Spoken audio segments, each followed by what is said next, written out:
कुरुंदवाड येथील सीताबाई पटवर्धन हायस्कूल संचलित सैनिकी निवासी पॅटर्न शाळेतील 35 विद्यार्थी, 2 शिक्षक आणि 2 कर्मचाऱ्यांना सायंकाळी अचानक पोटात दुखून जुलाब, उलटी, मळमळ असा प्रकार सुरू झाला। तात्काळ सिद्धिविनायक मल्टीस्पेशालिटी हॉस्पिटलमध्ये रुग्णांना उपचारासाठी दाखल करण्यात आलं। दुपारी झालेल्या जेवणातून विषबाधा झाल्याची माहिती डॉक्टर रेखा तराळ यांनी दिली आहे। याबाबत जिल्हा वैद्यकीय अधिकारी, तालुका वैद्यकीय अधिकारी आणि कुरुंदवाड पोलीस ठाण्याला त्यांनी माहिती दिली आहे। दरम्यान विद्यार्थ्यांनी शिक्षकांना हॉस्पिटलमध्ये दाखल केल्यानंतर कुरुंदवाड शहर डॉक्टर असोसिएशनच्या शहरातील सर्व डॉक्टरांनी सिद्धिविनायक हॉस्पिटलला धाव घेऊन विद्यार्थ्यांच्यावर उपचार सुरू केले।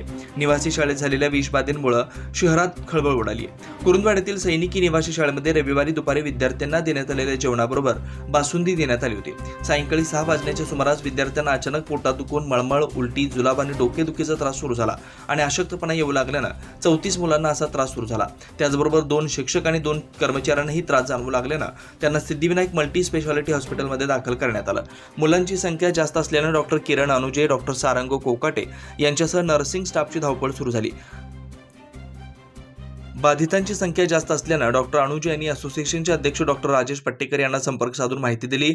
आज रविवारचा दिवस असल्याने शहरातील doctor Dhananjay Patil, doctor RS Patil, doctor Phalle, doctor Kulkarni, doctor Umesh लंबेंसह सर्वच डॉक्टर हॉस्पिटलमध्ये दाखल झाले आणि विद्यार्थ्यांच्यावर उपचार सुरू केले। त्यामुळे विद्यार्थ्यांची प्रकृती स्थिर आहे।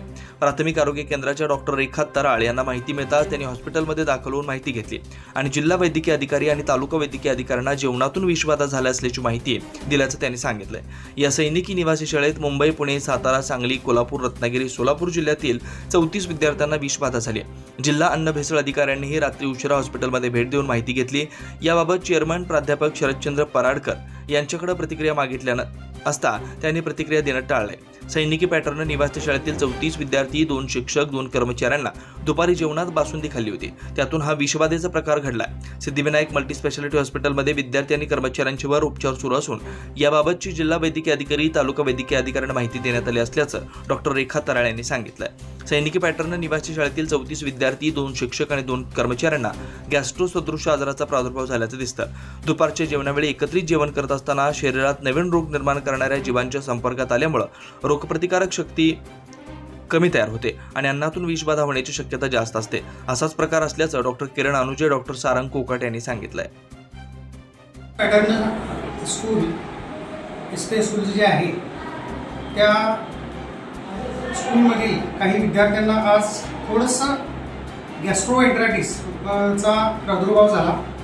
त्याच्यामध्ये मुलांना थोडी उलटी आणि लूज मोशन्स, ज्याला आपण जुलाब म्हणतो, अशी सुरुवात झाली आणि पैकी काही मुलांना अचानक डिहायड्रेशन झालं।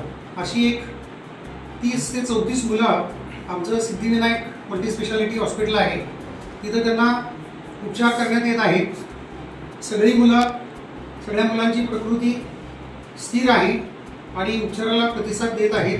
काळजीचं कोणतंही कारण नाही। आमची सिद्धिविनायकची टीम, डॉक्टर कोकाटे, मी, कुरुंदवाड मेडिकल असोसिएशनचे doctors, doctor RS Patil, doctor लंबे, डॉक्टर पट्टेकरी आणि सर्व नर्सिंग स्टाफ यांनी अत्यंत मोलाचं सहकार्य केलेलं आहे। कुरुंदवाडातील नागरिकांनी आणि पत्रकार बंधूंनी आम्हाला इथं मोलाचं सहकार्य केलं। ह्या इमर्जन्सीच्या काळी सर्वजण अत्यंत चांगल्या पद्धतीनं उपचाराला प्रतिसाद देत आहेत आणि सध्या तरी आम्हाला कोणताही धोका वाटत नाही। उन्हाळ्याच्या दिवसामध्ये अशा गोष्टी थोडेसे साथीचे आजार होऊ शकतात।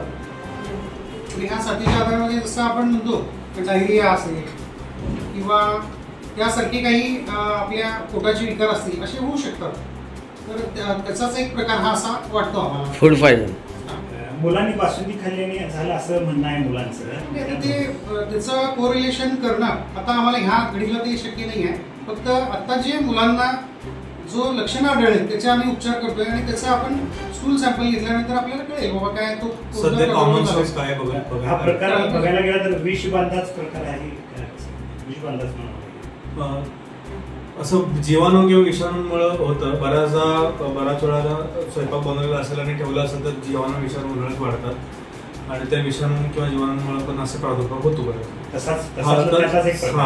सगळ्यांचं एकच हिस्ट्रीमध्ये एकच आहे की कॉमन सोर्स आहे की त्यांनी सगळ्यांनी एकत्र जेवण केलेलं आहे। त्या रिलेटेड